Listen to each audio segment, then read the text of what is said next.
Hello and welcome to Ruby tutorial.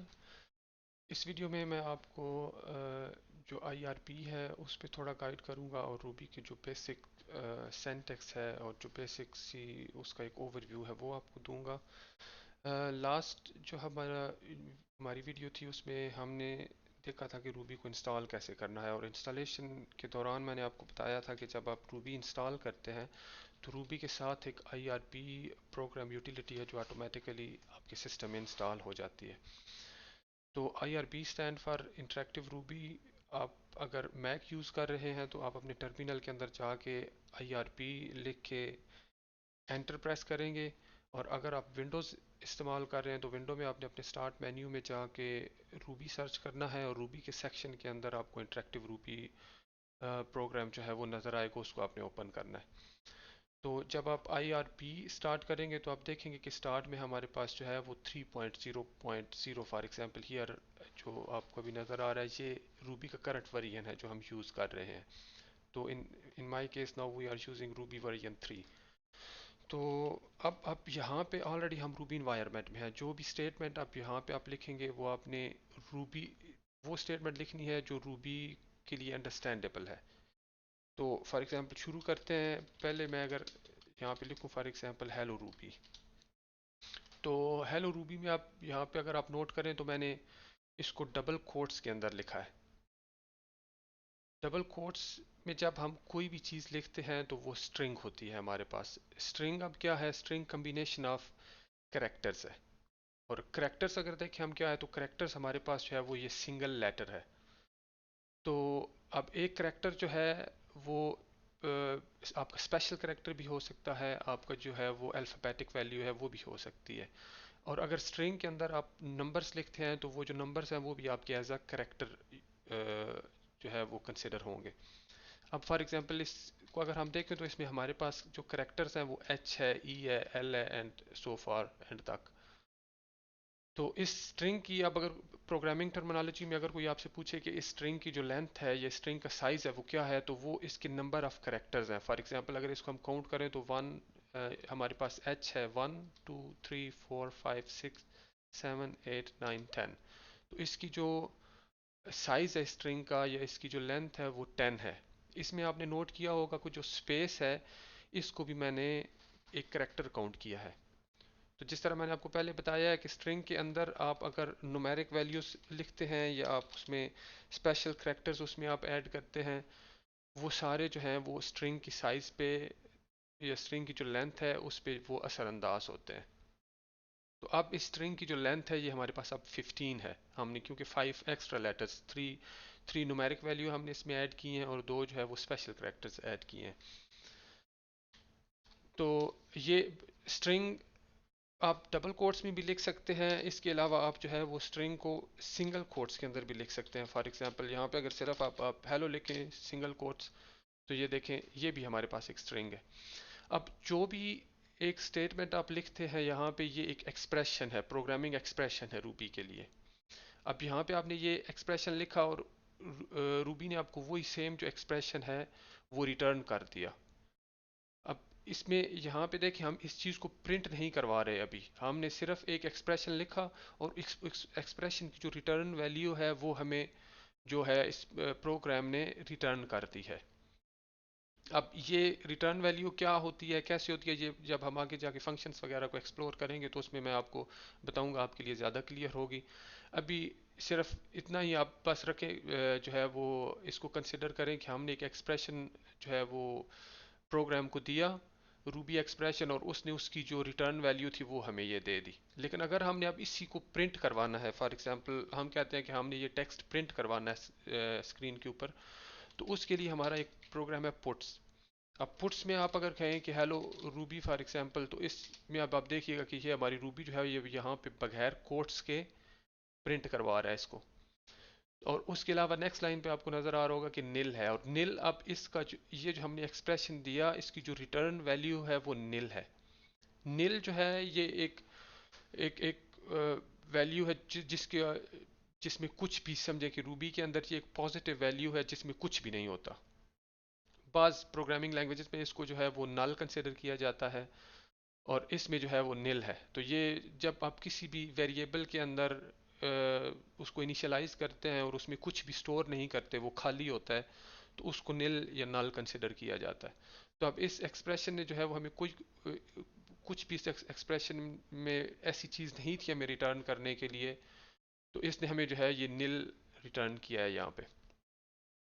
अब अगर हम आगे फर्दर जाएं तो इस पुट्स में आप न्यूमेरिक वैल्यूज जो हैं उनको भी प्रिंट करवा सकते हैं, फॉर एग्जांपल 1 2 3।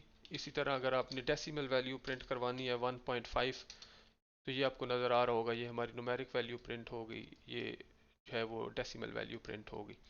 अब यहाँ पे एक इम्पॉर्टेंट चीज़ है डेटा टाइप्स। तो डेटा टाइप्स रूबी के अंदर कौन कौन सी हैं, ये बहुत इम्पोर्टेंट है समझने के लिए। स्क्रीन पे आपको नज़र आ रहा होगा कि हमारे पास ये वाली डेटा टाइप्स है रूबी में। नंबर्स हैं, स्ट्रिंग्स हैं, सिंबल्स हैं, हैशेस हैं, एरेज हैं और बूलियन है। इस लेवल पे सबसे पहले तो मैं ये रिकमेंड करूंगा कि आप इनको बाय हार्ट जो है वो याद करें कि कौन कौन सी डेटा टाइप्स हैं। और दूसरा ये जो है दो या तीन जो है मैं आपको यहाँ पे उनका थोड़ा बहुत आइडिया दे देता हूँ, बाकी हम आगे चल के देखेंगे। नंबर्स फॉर एग्जांपल जिस तरह भी हमने देखा 1 2 3 या 1.5 है डेसिमल नंबर, 1.5 है इंटीजर नंबर जो है वो 10 है, 15 है, 20 है फॉर एग्जांपल। स्ट्रिंग्स जो है इसी तरह जिस तरह हमने डबल कोट्स में या सिंगल कोट्स में लिखा हेलो रूबी फॉर एग्जांपल, या अगर आप कोई नाम जो है स्ट्रिंग कोट स्ट्रिंग के अंदर लिखते हैं, तो इस तरह डबल कोट्स या सिंगल कोट्स में जो भी आप लिखते हैं वो आपके पास स्ट्रिंग है। स्ट्रिंग कम्बिनेशन है कैरेक्टर्स का या नंबर्स का या स्पेशल कैरेक्टर्स जो हैं उनका। उसके अलावा सिंबल्स क्या हैं, हैशेस क्या हैं, एरेस क्या हैं, कौन सी डेटा टाइप्स हैशेस और एरेस में स्टोर होती हैं, कैसे ये काम करते हैं, इसे हम आगे चल के देखेंगे सेपरेट वीडियो में। बूलियंस जो है इसमें सिर्फ ट्रू और फॉल्स आपकी जो वैल्यू है वो स्टोर होती है। तो इसमें सिर्फ ये है कि जब आपने कोई चीज़ कंपेयर फॉर एग्जांपल करनी होती है, 2 = 2, तो ये अब ट्रू है, ये फॉल्स है, तो इस तरह ये आपको जो है वो रिटर्न करता है। लेकिन ये भी हम इफ एल्स स्टेट में आगे जाके इसको भी हम डीपली देखेंगे तो आपके साथ आपके लिए जो है ये क्लियर हो जाएगा। तो अभी फ़िलहाल अगर वापस हम आए आईआरपी के ऊपर, तो आईआरपी में आप यहाँ पे सिंपल जो मैथमेटिकल ऑपरेशंस हैं वो परफॉर्म कर सकते हैं, फॉर एग्जांपल 2 + 2। इसी तरह अगर आपने देखना है तो 2 - 2 हम कर सकते हैं। हमारे पास जो है वो यहाँ पे आप देख रहे हैं इस एक्सप्रेशन का जो रिटर्न वैल्यू है वो हमें प्रोग्राम से मिल रही है। 2 + 2 हमने किया तो हमारे पास 4 आ गया। अब यहाँ पे यही चीज़ जो मैंने आपको पहले एक्सप्लेन की थी, इसको हम प्रिंट नहीं करवा रहे। ये जो प्रोग्राम है, ये जो हम एक्सप्रेशन इसको पास कर रहे हैं, उसकी जो रिटर्न वैल्यू है वो हमें ये यहाँ पे दिखा रहा है। अगर हमने इसको प्रिंट करवाना है तो हम अगेन यही कहेंगे puts 2 for example 2 × 2। So static जो है ये मल्टीप्लाई को रिप्रेजेंट करता है। तो अब अगर हमने यहाँ पे मल्टीप्लिकेशन करवानी है तो हम 2 × 2 करेंगे, तो अब आप देखें यहाँ पे ये जो है हमारे पास आंसर 4, और इस एक्सप्रेशन का जो रिजल्ट है वो निल है, तो वो ये यहाँ पे हमारे पास आ गया। तो इसी तरह मल्टीप्लिकेशन के अलावा आप डिवीजन कर सकते हैं। फॉर एग्जांपल यहाँ पे 4/2 आंसर 2 है आपके पास। इसी तरह आप जो है मॉडुलस सेपरेटर है वो एक यहाँ पे यूज़ कर सकते हैं। मॉडुलस सेपरेटर में अब 4/2 हमारे पास 0 है। तो मॉडुलस सेपरेटर असल में ये है कि आप डिवीजन करते हैं और डिवीजन में जो आपका रिमाइंडर होता है वो वैल्यू आपको यहाँ पे मिलती है। अब अगर मैं फॉर एग्जांपल 5/2 करता हूँ तो हमारा आंसर जो है 1 है यहाँ पे। ये देखें आपने जो है 1 हमें हमारा प्रिंट हुआ है यहाँ पे। तो इसके अलावा अभी तो हम ये जो है वो कॉन्स्टेंट्स के साथ यहाँ पे डील कर रहे हैं।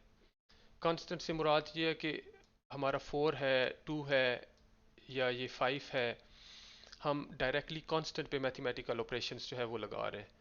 अब यही ऑपरेशंस जो है ये हम वेरिएबल्स के ऊपर लगा सकते हैं। अब वेरिएबल में और कांस्टेंट में क्या डिफरेंस है? कांस्टेंट जो वैल्यू है वो चेंज नहीं होती। फॉर एग्जांपल 5 जो है वो हमेशा 5 ही है, 4 जो है वो हमेशा 4 है। आप 4 को 5 या 5 को 4 नहीं कह सकते, या इनको जो है वो 5 को 4 वैल्यू नहीं असाइन कर सकते।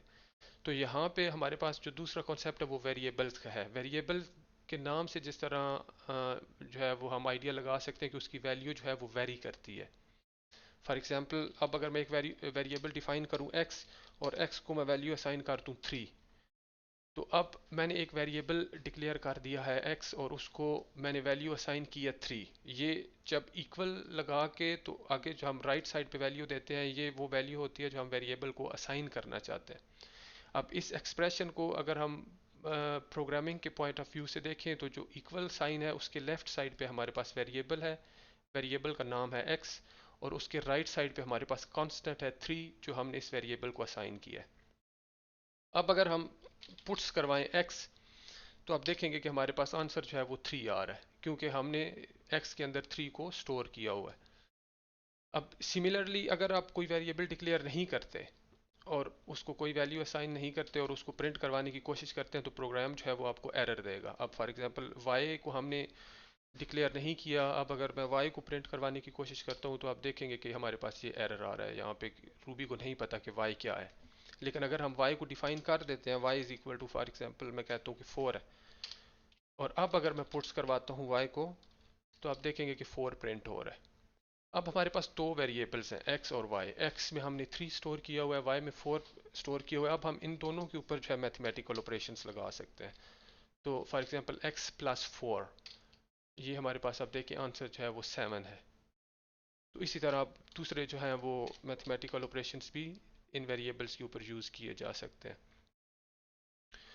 तो अब इसके अलावा जो नेक्स्ट हमारा है वेरिएबल्स को, एक और जो है वो बहुत इंपॉर्टेंट यहाँ पे चीज़ है मैथमेटिकल ऑपरेटर में, वो भूल ना जाऊँ, ये डबल स्टार है। डबल स्टार जो है वो एक्सपोनेंट ऑपरेटर है। जिस तरह आप अगर आप पावर कैलकुलेट करना चाहते हैं, फॉर एग्जांपल 2 पावर 2 हमारे पास 4 है, ये 2 पावर 3 आंसर हमारे पास 8 है। इसी तरह आप यहाँ पे अगर आप x पावर y कहते हैं तो ये x और y की जो पावर है वो कैलकुलेट आप आपको करके देगा। तो ये अब देखिए हमने हमारे पास y था 4 और हमारे पास जो x था वो 3 था, तो हमने 3 पावर 4 किया और ये हमारे पास आंसर जो है वो 81 आ गया।